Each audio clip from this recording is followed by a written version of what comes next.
Hi, I'm Molly. And I'm Jamie, and this is our From the Pasture with Hired Hand podcast. As the owners of Hired Hand website software, we've been developing websites and creating internet marketing strategies for livestock breeders for the past 10 years. The majority of our customers are involved in the breeding of registered animals, such as Texas Longhorns, Highland cattle, horses, and white-tailed deer, where the pedigrees are very important. The From the Pasture with Hired Hand podcast examines many of the differences in raising pedigreed livestock for maximum profit. Join us and learn what we're covering today. So in today's episode, we're going to be talking with Melissa Bierst of Silver Summit Ranch and Carly Ingram, and they're putting on the biggest little Longhorn sale in Reno, Nevada in a couple weeks. So welcome, guys. Why don't you start off by telling us a little bit about each of yourselves. Melissa, why don't you go first? So my name's Melissa Bierst, and lived in Reno for 8 years now. I'm from Wisconsin, over by Dan Huntington, but we just ignore that part. So I'm actually a geologist. I've been working in the mining industry for 8 years out here, but just got sucked into Longhorns, and we have about 40 head right now that we're running, and we're really excited to do this show, and this will be our first show and sale out in Reno. Nobody's ever done a Longhorn sale out here, so it should be fun. How about you, Carly? My name's Carly Ingram. I grew up in Reno, and I just recently graduated the University of Nevada, Reno. I graduated with 2 degrees in agriculture business and agriculture science, and Melissa got me hooked on Longhorns. My world's usually revolving around performance horses, but until recently, I've definitely fallen in love with the Longhorn breed. So we're excited to have our very first show and hope it continues and becomes an annual thing.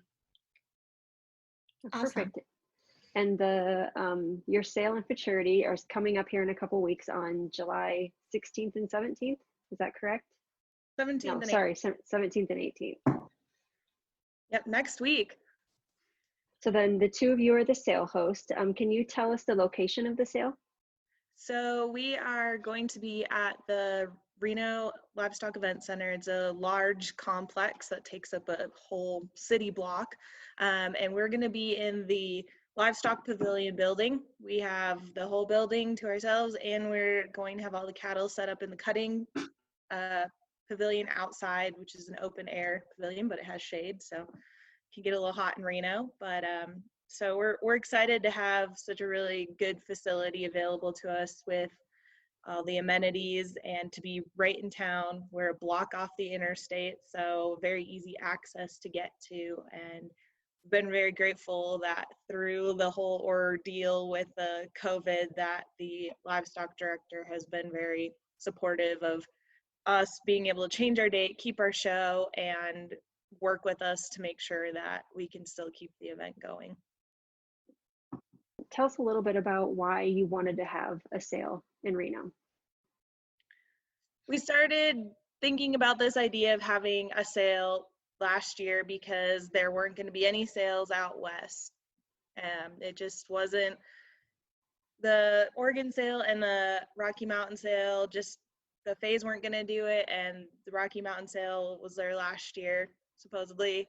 And so we were talking like, well, I don't want to drive all the way to Texas for every single sale, or Oklahoma, or have to figure out a way to, when I bid online, to get my animals all the way out to the West Coast. So I talked to the Utah breeders and to Clay Guines out in Elko, and thought, okay, well, we have this facility available, and I work with Reno Rodeo, and Carly has been part of Reno Rodeo, that they always host events there.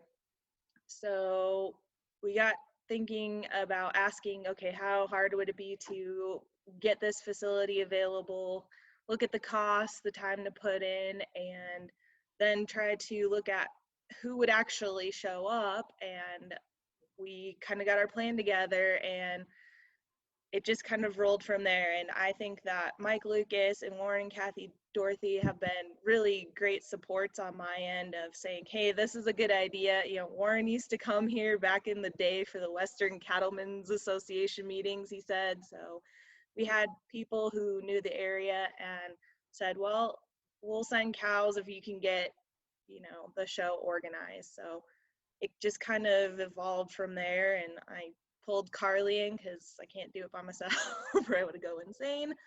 And it's been evolving through that, and I think the support from the breeders during the COVID uncertainties has been really good, especially for a new sale in a new state. And to have that kind of support, I think kind of shows what the Longhorn industry is all about, is supporting each other and trying to get something new and get new breeders involved, and get people to go buy more Longhorns in states that don't have really that many breeders. Along with the sale, you're also having a futurity on Friday, correct? Mm-hmm. Do you want to tell us about the judges and the entries and fill us in on the futurity a little bit more? We have 2 confirmed judges. The other 3 are hoping to be a little bit of a surprise. We had a few that decided to leave at the very last minute, and that was just due to COVID, and we couldn't really control that. So I think we have 3 in line to be really great judges that we'd be really lucky to have, but we're going to leave those guys to a surprise. We have 37 animals consigned, 1 mature cow, and 6 bulls. We're looking at 7 different heifer classes, which are all full classes. Along with those, and it'll actually be a really awesome event. We're pretty excited that we could pull off both the show and the sale and not just have a sale this year, so we're hoping to make that a continuation. Perfect. And the futurity starts at 3 p.m. on Friday, is that right? Yep, 3 p.m. on Friday. Nice. And then do you plan on having a social at the sale as well for everyone who can attend? We wish we could, but legally in Nevada we cannot. So unfortunately Nevada is a face mask mandate state, so we cannot have a gathering, but we can't stop people from gathering behind the barns. So we have been able to work with the Livestock Event Center that will have concessions available, so at least we can have some sort of food, drink option. We can't, set up tables in a tent like we wanted to, but at least people aren't going to starve and be dehydrated. So kind of working with what we got and follow the rules, because, also unfortunately the Livestock Event Center is right next to the health department. So we don't need them coming over and shutting us down. Yeah. Will you be the first event there during the whole COVID thing, or have there been some other livestock events there since? Co-sanctioned with one. What'd you say? Sorry. I don't know if we've had others though, Melissa, have we? Just, I know that the last weekend before we went down there, they had the swine show, and they had 500 pigs. So they've had events and they've had groups of people. They're under the mandate to have a 50% capacity for each arena. The main arena sits 6,000 people, and the pavilion that we're using sits 1,000 people. So, I mean, we can spit 500 people and still be within the state mandate. So, we are completely fine on our side. And we have the same weekend, next weekend in the main arena, the mini horse show is happening. So if people want to go watch mini horses pull carts before the sale, or, hang out all day, there'll be mini horses and longhorns to look at on the rodeo ground. So should be fun. Plenty of entertainment. And the auctioneer that you chose this year? Bruce McCarty is coming out to do the auction. So we're really happy that him and Lori can come out and help us out and sell some cows for us. And all of the animals are on Hired Hand Live, so people can go out and look at the animals, bid, and if they can't make it to the sale, they can start bidding now, or it'll be online and live next weekend. Because the sale starts Saturday at 2 Pacific. Yep. Which is noon Central. Yep. Yes. Okay. my time conversion isn't always the greatest sometimes. It doesn't make it easy for sure. For sure. Love what you're hearing? Be sure to check out our Pickup Truck Confessions.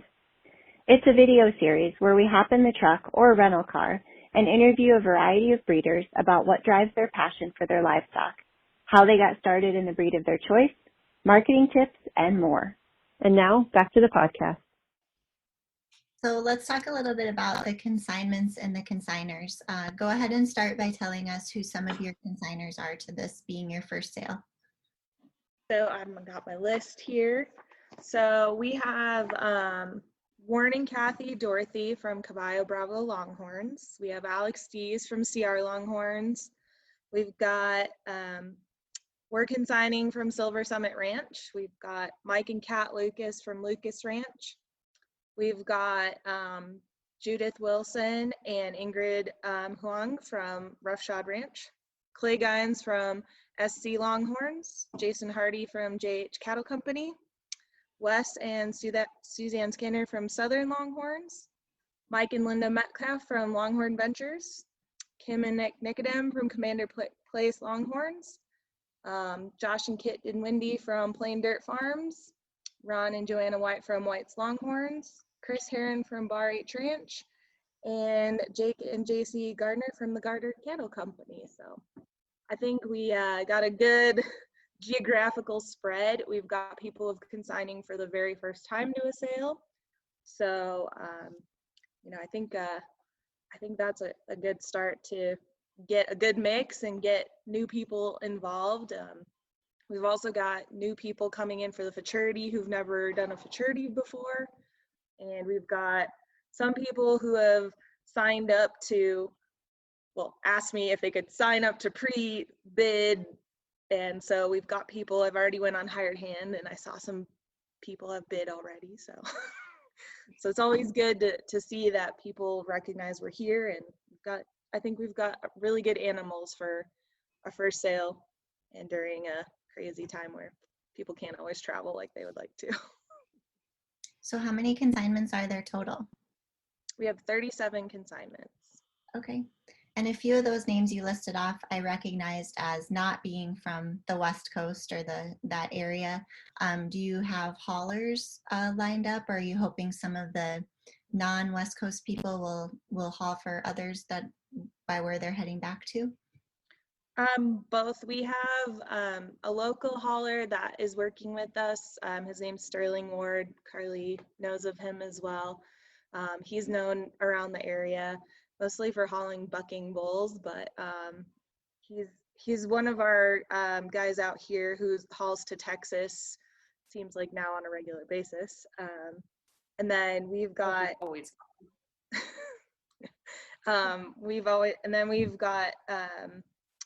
we've got people in trailers that are going back to the East Coast, and if nothing else, I've told people like I'll be heading east for a couple weeks to hit some futurities and sales in September, so I can always take some back with me as well. Great. So tell us who some of the top consignments are. I think they're all top consignment. I think that we've just got a really good spread of pedigrees, and I think that that's what makes it good, is that it's not all, JP Rio Grande or all Hunt's Commander Spec. Like, it's spread across the board, and animals who are bred to different bulls to get different genetics. So I think somebody could come in and, basically almost start a new herd from the catalog, because there's so many different pedigrees that aren't matching with each other. You're getting a lot of stuff from Southern Longhorns are bringing up heifers that, we don't have any of that genetics on the West Coast, or, and they're heading back. And there's not a lot of bull animals, that are bred to some of these West Coast bulls, like Del Charo that Warren and Kathy have. I think it's just a really good mix, of the West Coast and the Midwest genetics. We've got Alex Dees bringing down animals that are bred to, some of Justin Rombeck's bulls that they have partnerships with, or one of her cows is bred to the partnership bull with Nancy Dunn. So we've got like this good mix of everything kind of going on. So there's something for everybody who likes specific things, and we've got every color of the rainbow from, you know, blonde to blue and everything in between. So I think that's what I was happy and excited about, that, you know, we've got just a really good mix of pedigrees, colors, horn length, and, you know, bull genetics mixed into the group. Perfect. So do you want to speculate who the top sellers will be?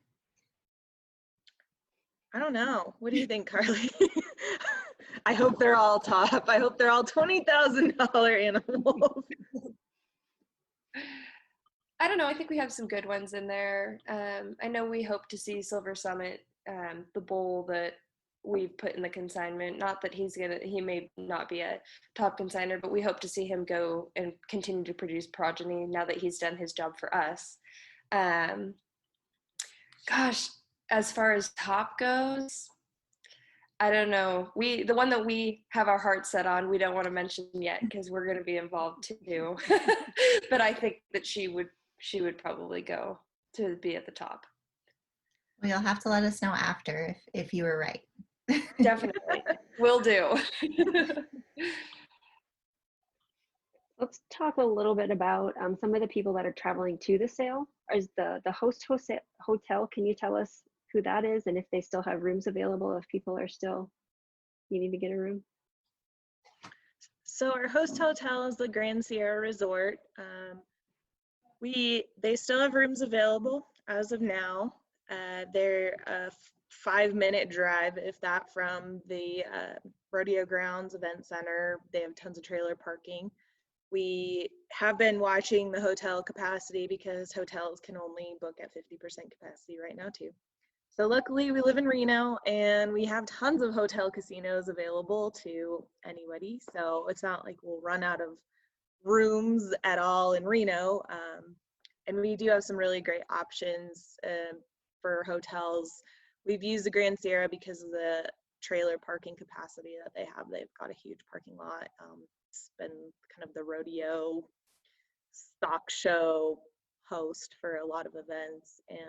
But we have a couple other hotels that are around that are really nice that aren't too far away either. The Nugget Resort and Casino is just down the road, and they've got capacity, and the Pepper Mill doesn't have trailer parking, but it's really nice and fancy and fun to hang out in, and looks like you're in Italy, so it's always kind of fun. So lots of good restaurants and good food and good places to stay within, you know, a 5-minute drive of the event center, which makes it really nice. So for those people that are using this as a chance to get away from Texas or Oklahoma or wherever they're coming from, can you give them some of the area attractions or things to do around Reno? Sure, we could probably split this one up since Carly's lived here her whole life, but I mean, Lake Tahoe is always a good one. Yeah, Virginia City, it's a little ways out, kind of like Lake Tahoe, but we totally recommend Virginia City. I'm actually shocked they've been open during most of this COVID ordeal. But if you're a history buff or you're into the old mining, they have tons of attractions up there. It's pretty much like walking into the Wild Wild West. So definitely one I would recommend. Pyramid Lake isn't too far away. It's about maybe 45-minute drive. I think it's still closed now to the public, but it might open, I'm not sure. But Tahoe's open. Lots of gastropub type small eats restaurants have become really popular in Reno. So if you're a foodie, that's always fun. Shopping, fishing in the Truckee River, kayaking. I mean, we have a really good river that runs right through the middle of Reno.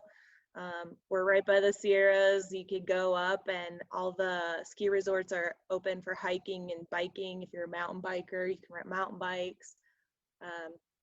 I jump on with Carly. I recommend Virginia City because that's where I'm working right now, up at the old mine. I'm trying to rehab it. So I'm all for supporting Virginia City, which is kind of cool if you're into, like what Carly said, history. It's, you know, the show Bonanza, kind of all centered around Virginia City. So it's always fun. You know, just lots of hiking and mountains and I think. Yeah, we have a lot of gorgeous views around here for sure.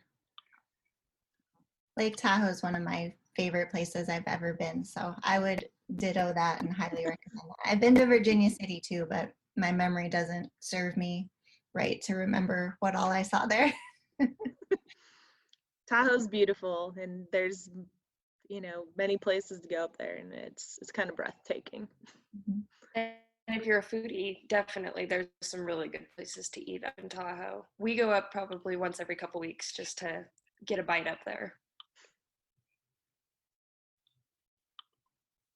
Anything else you'd like to share about the sale? Carly, anything? Can think of. We're just really excited and grateful for all of our supporters and our sponsors, and we're really looking forward to seeing everybody. We're really excited to have the support and for something new, and you know, we are fingers crossed we have everything go smooth and we will be able to do this again next year. And you know, I really thank everybody for being patient with us because this is a new show during a time where we couldn't always get in to talk to the people at the event center and get things organized. So we really appreciate the patience and support of everybody involved, consigners, fraternity, you know, people. Just, we have to, you know, have people be like, okay, we'll find out. And some of the answers we couldn't find out till, you know, the last minute. But I think it'll be a fun time, and I hope people enjoy Reno and the facilities and realize that, you know, too, once we're not in a global pandemic, that it'll be even more fun to come to Reno. Well, thanks for joining us today. We appreciate you taking some time to sit down and talk about the sale a little bit. Yeah, thank you guys.